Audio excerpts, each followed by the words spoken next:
All right, shalom, shalom. It's your brother AHBAD here from GMS AHBAD, GMS Petersburg, Florida. First and foremost, I give all honor, glory, and praise to YAHAWASHI, by Hashem Chakadash, the boldest of the apostles, the great millstone, who rule well. Seeing honor, salutation to all your sincere brothers, is constantly pushing with truth and sincerity in the four corners of the earth. I also want to say peace and blessings. Also be to the sincere men, women, and children that also consist of the 1/3 who are members of the body, Yahawah by Hashem YAHAWASHI. And I also want to say peace and blessing be to all you Confucian facing four corners of the earth. I just got this article that came in that said that GM is going to lay off 4,000 workers. All right, which is already biblical prophecy talking about the grinding shall cease and things of that nature. But what I'm gonna do, I'm gonna play parts of this like 7-minute video. I'm gonna just break out some precepts. This is all raw. I really didn't think about anything. I just said I'm just gonna find a video on it and just go in on it through the spirit. So here we go. All right. In Lordstown, Ohio, two communities that depend on General Motors. Well, we just don't know for sure what's going to happen after June. Peggy Jones has worked at General Motors for more than 20 years. The good pay and benefits supports her and the 5 grandchildren she's raising. It's kind of hard to think about what's going on, though. But in late November, GM announced plans to begin shuttering 5 plants in North America. They include Peggy's plant in Hamtramck, Michigan, which borders Detroit. A GM executive came to her plant to make the announcement. She told us, she said, the cars aren't selling, and we're going to be an unallocated plant. So unallocated is supposed to mean that we don't have any product in our plant. So it didn't register at first. Unless GM brings a new car, for Hamtramck's 1,300 hourly employees, no product means no work. Right. Nobody. It said no product means no work. All right, and that's scriptural, talking about America, because America is spiritually known as Babylon the Great. All right, Sodom and Egypt, Assyria, and all the other nations that ruled prior to America being in rulership. So what I'm going to do, I'm going to go into the Ecclesiastes chapter 12, and I'm going to go into verse 4, which I'm pretty sure that you are familiar with. All right. So right here, and it says, in the doors, let me start at 3. In the day when the keepers of the house shall tremble, and the strong men shall bow themselves, and the grinders cease, because they are few, and those that look out of the windows be darkened. Okay, and that goes back to when they say the grinders cease. All right, there's a phrase today that Jake like to say. Jake, so-called nigger Latinos and Native Americans, they say, "Yo, I'm out here grinding." All right, Jake can be doing overtime on a legit job, or Jake can be out here doing wickedness in the streets, and they say they're grinding.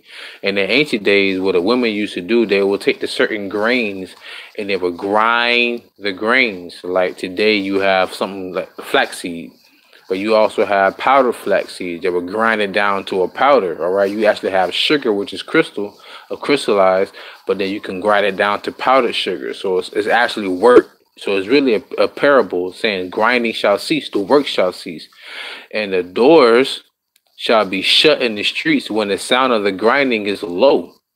And he shall rise up at the voice of the bird, and all the daughters of music shall be brought low. Okay, so now that's what's happening here with these GM workers, and also happening here in America. All right, so let me go back to the video. He came out and said, no, it's not closing.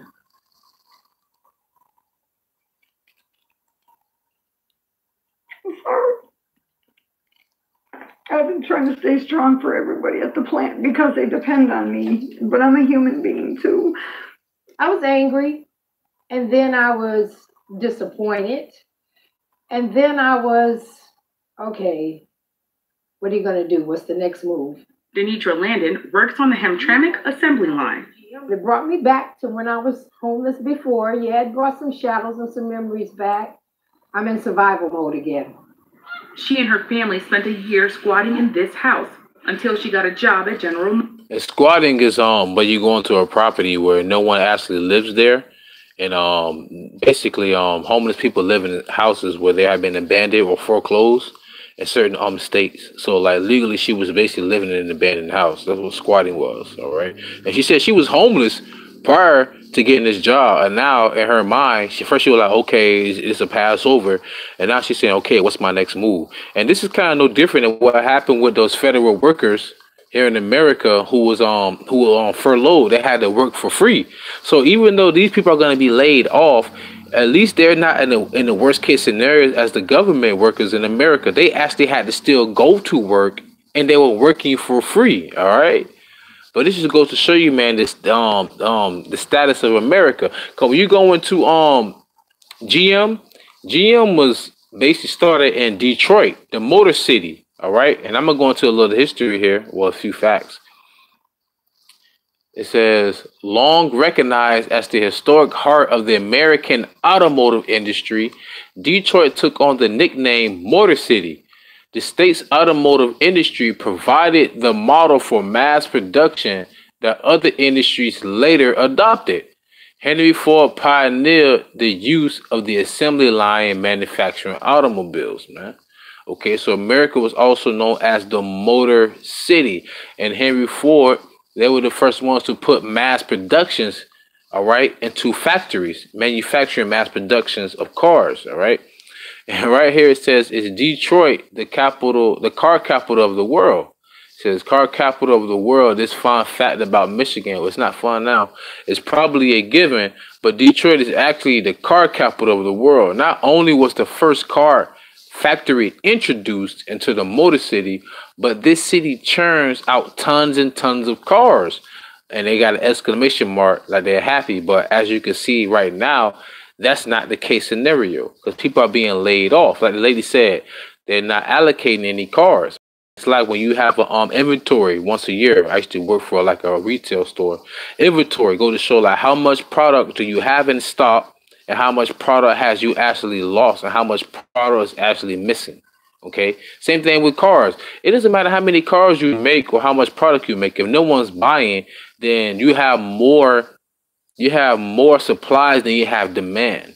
So in other words, you really started going to inflation, or you will start to basically try to make back the premium of the cost of the product that you produce, because you're not going to make the product for $12 and then sell it for $12. No, you may make the product for $12 and then sell it for $24 to try and make a profit. Okay, but if you ain't making any money, all you're gonna try to do is make your money back. Making your money back, you can't pay those people back who work for you because you're not making a profit. So what are you gonna do? You're gonna cut your staff, and that's what's happening right now with GM, and that's what's happening really in America all around. All right, so I'm gonna get back to the video.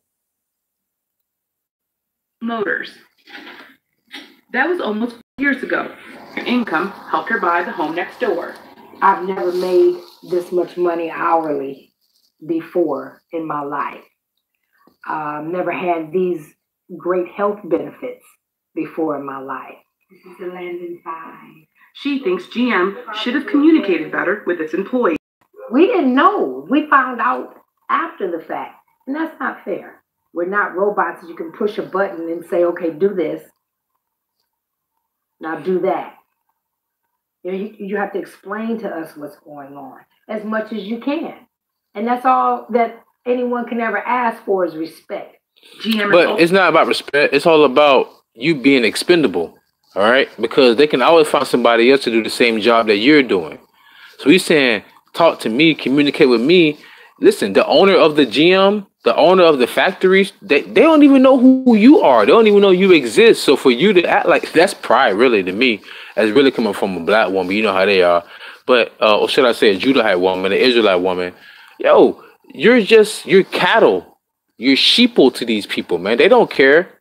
All right. Like you said, you're not a robot. Of course you're not. That's why they're trying to make everything autonomized. Okay. Self-driving cars, robots that are doing heart surgery, brain surgery. Okay. Because they don't need, if you have a robot, like self-checkouts at stores. All right. I don't have to pay them those machines. They just run off electricity. And they have an algorithm that works properly as long as a technician is there to keep it up to date. When it comes to an individual organism, we have to maintain that. And that costs money. They're not concerned with you, man. Also idling a second plant in Michigan, plus ones in Ohio, Maryland, and Canada. The company is cutting production of sedans, which haven't been selling as well as crossovers and trucks. GM says it's slashing costs to invest in future technology, like electric. Exactly. They're slashing costs to invest in future technology. In other words, they're getting rid of more people to invest into future technology, i.e., like I said earlier, in the retailers, man. The retailer stores, they have self-checkouts. So you know what that means? I need less people to work for me. Listen, a self-checkout machine is electronic. It doesn't work off food, off of water, off of sleep. They can run forever. That's what they're doing to these people, man. They're cutting you off, and on top of that, they're losing money because of the tariffs, man. You need raw material to make these cars and things of that nature, man. All right. A lot of American cars, their engines are made in Mexico or in China. When the Americans start putting tariffs on China, hey, you basically started falling in one of your main exports or one of your main top sellers, which is cars, man. Come on. Self-driving cars. In a statement to NewsHour, General Motors said, quote, "We are doing this while the company and economy are strong and to address current market conditions." No, it's not. Factory jobs aren't the only ones on the chopping block. The company plans to eliminate 15% of its salaried workforce. That's about 8,000 white-collar jobs. Last week, General Motors CEO Mary Barra traveled to Capitol Hill to meet with lawmakers from states that will suffer because of the company's cuts. It's important for General Motors to make it says certain states will suffer because of the cuts. Changes to make sure that we can be in a leadership position. The American consumer and taxpayer is not bailing out General Motors again. Everybody knows. Patrick Anderson is the president of an auto industry consulting firm in East Lansing, Michigan. Every auto executive in Detroit remembers the 90s, the 2000s, the 80s, when car companies like General Motors built products, even if they couldn't sell them, just to keep the plants running. That led, along with a bunch of other mistakes, to General Motors bankruptcy. Exactly. So now what it is, individuals, same thing with the government, same thing right now. They want them to keep these manufacturers running. They want to keep, like the government open to keep it moving. Listen, America's on a decline. America's at $200 trillion in debt. All right. There's nothing you can do about that. All right. America owes so many countries money. Even China has property here in America that it owns itself. And there are so many countries that's dropping the American dollar because in order for you to sell oil internationally, you have to use the petrodollar. They're not even using the petrodollar anymore. There's something called the petro yuan, which is what China is using. All right. Like I said, America is also known as Babylon, according to the scriptures, man. Word Babylon, Babel, go back to the word Babal, which means confusion, and Lan means land. This is a land of confusion, man. How is it that you say you worship God, but here it, which is Yahawah, the God of the Bible, but then you keep none of the statutes. You make your own Constitution, Bill of Rights, and your own amendments. That's off. That's confusion. All right. Here it is. Jeremiah chapter 51, verse 8. Babylon is suddenly fallen and destroyed. How for her? Take balm for her pain. If so be she may be healed. And you people, some people, I'm pretty sure you're familiar with tiger balm, where you have a pain or a rash, you will use that to heal it. But America cannot be healed anymore, man. Like every great kingdom that has existed on the face of the earth, they have always fallen. But the scripture says pride go up before destruction. And America's known for what? Pride, the American pride, the few, the proud, the Marines. They tell you that I'm proud to be an American. Well, the scripture tell you that pride go up before destruction and a haughty heart before a fall. All right. So that's why the Lord said, he that is exalted shall be abased, man. All right. He that is first shall be last. And that's America right now. America's on a decline. How do you have Detroit known as the Motor City, but right now you have to cut employment because you're not selling any cars, man? They go to show you the decline of the economy of America. Okay. For decades, GM has been the engine that's powered Lordstown, Ohio. Population 3,200. Look at that. Last month's news struck the town like a bombshell. It will no longer be home to the Chevy Cruze in 2019. The GM plant used to work around the clock manufacturing the Cruze, but signs of trouble began almost 2 years ago when the company started cutting hours and laying off workers. I'll just come here and I'll watch Bell and you take Ollie. Tommy Wallaco and his fiancée, Rochelle Carlisle, met while working at the factory. They both lost their jobs on the same day in that first round of layoffs. When we walked out of there that night, it was like a surreal feeling. It was very, very quiet throughout the entire plant. And no, it's 2 years later and still no one knows what's going to happen. It's like we've just been left out to dry. 2 years later. Kind of corporate greed you know, because GM's profiting more than they ever did, you know, in their history. Rochelle has been supporting them and their daughters by working as a waitress. But Friday, Tommy finally got a new job as a diesel technician. Here in 2016, President Trump turned Trumbull County, which includes Town, from blue to red. He vowed to keep and even increase jobs in auto manufacturing towns like this one. But now some in Lordstown say his words ring hollow. Let me tell you folks in Ohio and in this area, don't sell your house. Don't sell your house. Do not sell it.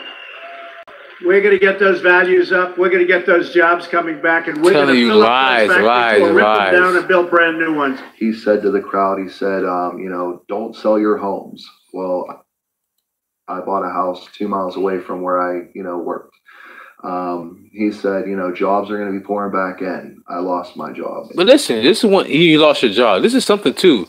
When you're dealing with statistics, because they have statistics on how many jobs, 15%, 10% increase in jobs. Yes, they could have created more jobs. But you have to understand, when you're dealing with statistics, those jobs that DJ Trump, number 45 said that they created, those jobs could be telemarketing jobs. Those jobs, which meaning that customer service job, meaning that those jobs could have been exported outside the country. So just because he said he created more jobs, that doesn't mean that those jobs would be available for you to make money for your family. All right, it's all wordplay. All right, because just like you said, DJ Trump said in that interview, don't sell your houses. All right. He said, well, I bought a house 2 miles from my job. All right. And then I lost my job. Of course, man. Because them jobs are not for you. Whenever you go to customers, 9 times out of 10, somebody from the Philippines or somebody from India is actually giving you service over the phone, man. They're exporting those jobs that they're claiming that they're making, which they may be making those jobs, but you're not getting paid for it, man. That money's not coming to you. All right. That money's being exported outside the country. All right, understand that. This is Jeremiah chapter 17, verse 7. It says, blessed is the man that trusteth in the Lord and whose hope the Lord is. Exactly. All right, because that goes back to living in a society. A lot of individuals, they trust in a man. Oh, I trust in this president. As many presidents as there have been in this society. All right, even the first presidents of America. All right. The so-called Negro Latinos and Native American, who's in hardcore bondage, man, slavery. You mean to tell me that these same individuals today who claim to be the president, even a Barack Obama who's not even our people, all right? You think they have something that's listen, they put their own people into slavery, meaning that they gave them Social Security numbers, Social Security cards, and made them work hourly. Only difference is that when we did it for centuries without any pay. But they forced their people to go into slavery under the Social Security number and made them go into involuntary, voluntary slavery. Whenever you fill out an application, you're volunteering to be a slave for a corporation or for a job. That's all you're doing. It's a difference between wages and income. All right. You're just getting income. You're not getting wages. All right. So that's what you get for trusting in man. Right here. Jeremiah chapter 17, verse 5. Thus saith the Lord, cursed be the man that trusteth in man and maketh flesh his arm, and whose heart departed from the Lord. And that's exactly the situation the people in America are in. Or the individuals who work for Detroit Motors, man. I'm sorry, not Detroit Motors. I mean, GM, man. All right. In Motor City, Detroit. Okay. I'll go back to the video real quick. And this guy right here believing in Trump. Hey, you making America great. It just kind of sounded like he was speaking to me. At his new job, he's making $10 an hour less. He still hopes to work again at GM. The plant isn't just the heartbeat of Lordstown, it supports the entire surrounding Mahoning Valley. We're tough, we're going to persevere. Lordstown Mayor Arnold Hill says small businesses around the factory are suffering too. He does a little bit of everything. Like Ross's Pub, the after-work watering hole just down the street from the plant. We're very small, and a lot of he's an after-work watering hole. So, if they're losing employees at the plant that's near his pub, he's not gonna have any individuals coming from that plant coming to spend money, and they're not working there anymore. They don't have money to spend there. Other businesses in other communities are hurting just like us, if not worse. For every GM job, it's said that 7 jobs outside can be directly affected. But he insists there's still hope that General Motors will remain in the area. they're not permanently shuttering it. So there's still hope that we may get another plant, and hopefully life goes on.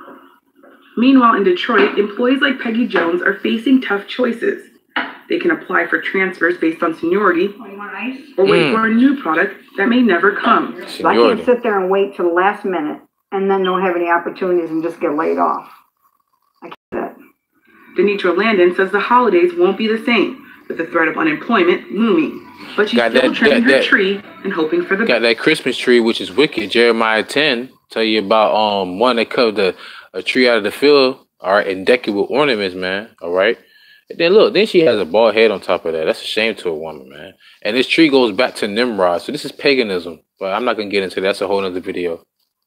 Best. I would never be homeless again, ever, not ever, and my children won't ever. You're taking a big chunk of what if it's up to the Lord, man, He'll take your life. And brought me back you gotta be humble, man. Can't be saying it. Gotta be humble. A big chunk of it away from me again. So now I gotta scratch and I gotta crawl again.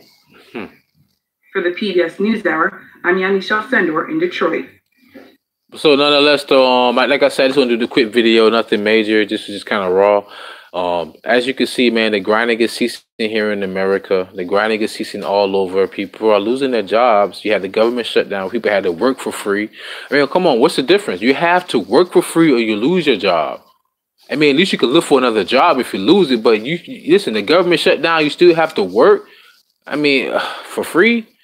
I mean, come on, man. YAHAWASHI is doing a great work before us. And the men of the Lord, all right, we just need to stay firm and keep our head above water. And all you sincere men and quiet women and children, just please keep your head above water as well, man. And keep believing in YAHAWASHI. Now, with that being said, I want to get all in the glory praises. YAHAWASHI. Double honors to the other apostle, great millstone. Seek honors to all your sincere brothers. Peace and blessings to the 1/3. And peace and blessings to the confusion and faces. With that being said, call me out your alam, Wafla Babal, Shalom.